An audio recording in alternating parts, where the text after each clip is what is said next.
I just gotten back from a short business trip. Nothing fancy, just 3 days out of state, a couple meetings, a bad hotel mattress, and worse coffee. I was tired, sore, and craving a soda more than anything. I dropped my suitcase in the hallway, kicked off my shoes, cracked open a can, and walked over to the front window, expecting the usual view of my peaceful, slate-gray house bathed in late afternoon light. Instead, I nearly dropped the can. My house, my carefully painted, modern, understated, gray-toned house, was now pink. Not like cute pink. Not blush or rose or salmon or any shade you could say with a straight face. No, this was full-on flamingo fever dream pink. Sparkles. Freaking sparkles. The sun was catching the flecks in the paint like it had been attacked by a unicorn with a glitter vendetta. For a second, I genuinely thought I was on the wrong street. I scanned the yard in panic until I saw the small nameplate on the mailbox, still proudly bearing my name, Tyler Grant. Nope, definitely home. Unfortunately. And that's when I saw her. Standing right there on my lawn like she was posing for a magazine cover was Karen Whitlock, head of our HOA's Aesthetic Compliance Committee, holding a paintbrush in one hand, phone in the other, snapping selfies with my Pepto-Bismol painted house as the backdrop. She waved at me, with the brush, still dripping paint. Then she smiled, actually smiled, and chirped, "You're welcome." I opened the door slowly, like a man walking out into a tornado. My brain was buffering hard, like it needed time to download whatever the hell was going on. I walked down the steps, my voice surprisingly calm, considering my blood pressure was probably climbing into stroke territory. "Karen, what is this?" She pushed her sunglasses down the bridge of her nose and looked at me like I was the one with poor taste. The old color was so drab, Tyler. This is just a little beautification. Much more community-friendly. I blinked. She had painted my house without asking. Not my shutters. Not a garden gnome. My entire freaking facade. And then I saw it, the real knife to the chest. The mural. The wall my late wife painted. The one with the tree made of books, pages fluttering in the wind. She worked on it for weeks. Each book on that wall meant something. That mural was our healing space after she passed. A piece of her still lived there.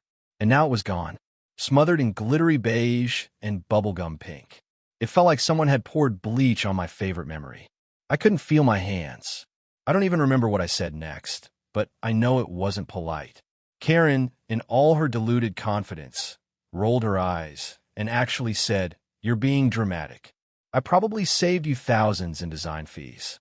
And then she walked away, like she hadn't just emotionally curb-stomped me in broad daylight. I stood in my driveway, holding a half-drunk soda, watching neighbors peek out from behind curtains. Some gasped. A few giggled nervously. Most just looked like they didn't want to get involved. That night, I couldn't sleep. I kept scrolling through photos of the mural on my phone. Kids used to sit under that tree to read. The Gazette had even done a feature on it once. Now beige. Beige with glitter. A blindfolded raccoon could have done better. But the next morning, I got focused. I started where every good revenge story begins, with research. I dug up the HOA bylaws, cross-referenced every file I could download. Page 14, paragraph 6. The HOA may recommend aesthetic improvements.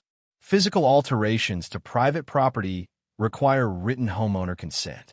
Boom. Gotcha. I hadn't signed a single thing. Not a form. Not an email. Nothing.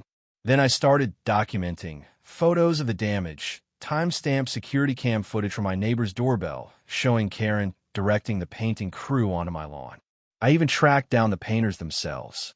They were hesitant at first, worried I'd sue, but when I asked why they did it, one of them said, "She told us you were in legal trouble and we had to finish before the city showed up."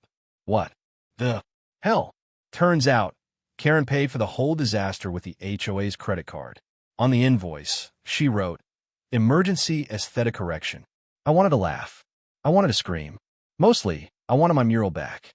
I marched down to the HOA office and asked for a meeting with the board. The receptionist flinched when she saw my face. Someone whispered Karen's name from the back. Then out came Phil, our HOA vice chair. He listened quietly while I explained. I handed him a flash drive and said, "I've got more receipts than a CVS pharmacy." He watched the footage, His jaw literally dropped when he saw the mural's original form. He turned to me and asked, softly, "That was your wife's?" I nodded. He looked gutted. He told me the next board meeting was in 3 days.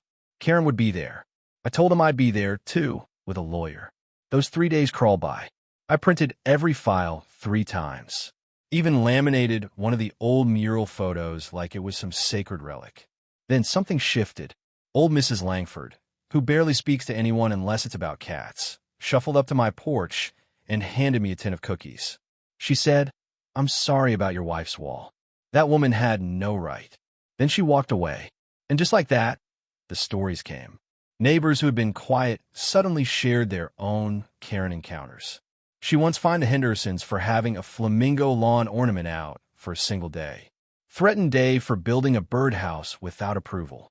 Fined Janine because her flower pots were too bright.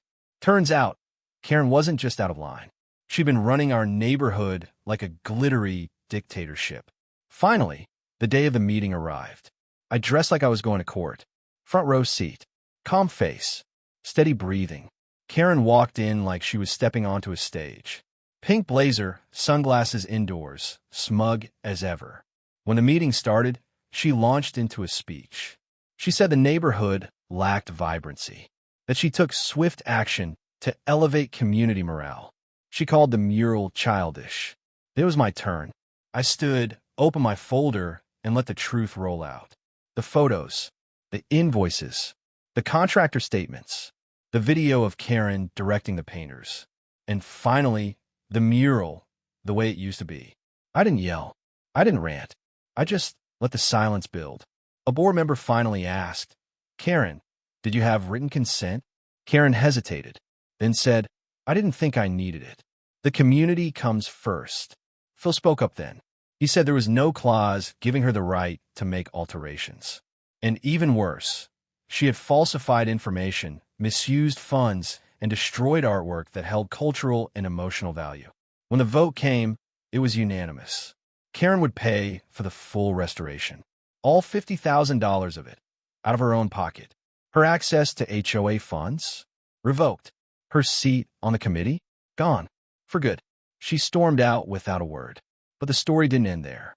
A few days later, I reached out to Leah, one of the artists who helped my wife with the original mural. She remembered it vividly. When I showed her what Karen had done, her eyes narrowed, and she said, "That's not just damage. That's erasure." We agreed to rebuild. But this time, we'd add something new. At the base of the tree, Leah painted a small pink leaf outlined in gold. A quiet nod, not to Karen's destruction, but to our resilience. That mural? It came back stronger. Neighbors joined in. Kids sat on the grass drawing. One man even offered lighting to showcase it at night. And when Karen tried to file a defamation suit, yes, really, claiming the leaf humiliated her, I just laughed. My lawyer laughed harder. We countersued, and we won again. Karen now sees that wall every single day. The leaf she inspired with her arrogance now glints gold in the morning light, surrounded by names of books added by the community. Green Eggs and Ham, The Art of War, even How to Fix a Lawnmower. Each book, each branch, tells a story. It's no longer just my wall, or my wife's. It's ours. And Karen? She's just a name. A whisper in the story we turned into something unforgettable. Now let me ask you this. If someone vandalized something that mattered to you, would you fight back? Would you call it defiance or just justice? And what would your version of the golden leaf look like? Let me know in the comments. Because sometimes the loudest message isn't spray painted in anger. It's painted with memory, community, and just the right amount of gold.